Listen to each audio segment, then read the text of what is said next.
The Guam Police Department responded to 3 robberies over the weekend and are cautioning the public to be aware of their surroundings to prevent becoming a victim of crime.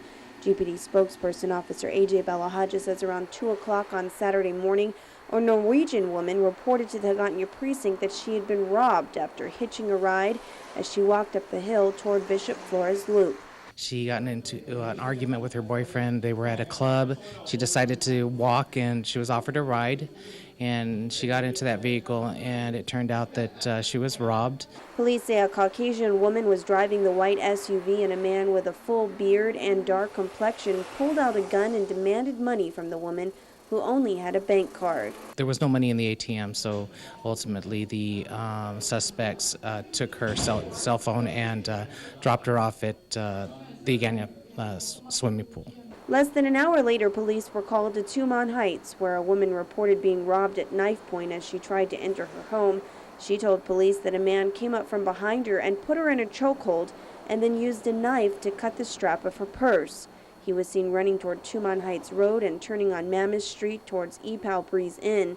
Patrol officers and the Criminal Justice Task Force were able to apprehend 32-year-old Tomas Tovis Kichichu of Sinahaña.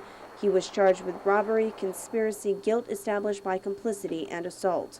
On Sunday night, 2 tourists reported walking on Marine Corps Drive just before midnight with a male minor when they were approached by 2 heavy-set men who grabbed their reusable shopping bags that contained cash and their wallets.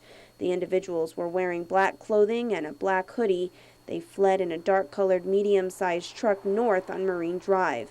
Both women received scratches to their legs after they were dragged onto the ground. Police say the suspects also assaulted the boy. While the holidays may be over, Balahaja says criminals are still on the lookout for the vulnerable, and the holidays are always a time where police see a spike in crime. We do have additional officers out on the street. We have Operation Dragon as well as the Criminal Justice Task Force that are out there, including our police reserves. But again, we put out that message before the holidays for the public to be mindful of the conditions around them, and if they feel that that somebody may be suspicious, to just be aware of that, take note, and if they don't feel comfortable about going to their vehicles, especially once it gets dark, have a security guard or a store employee walk you to your vehicle. Just simple things that will keep you safe. Reporting for Guam's News Network, I'm Mindy Egan.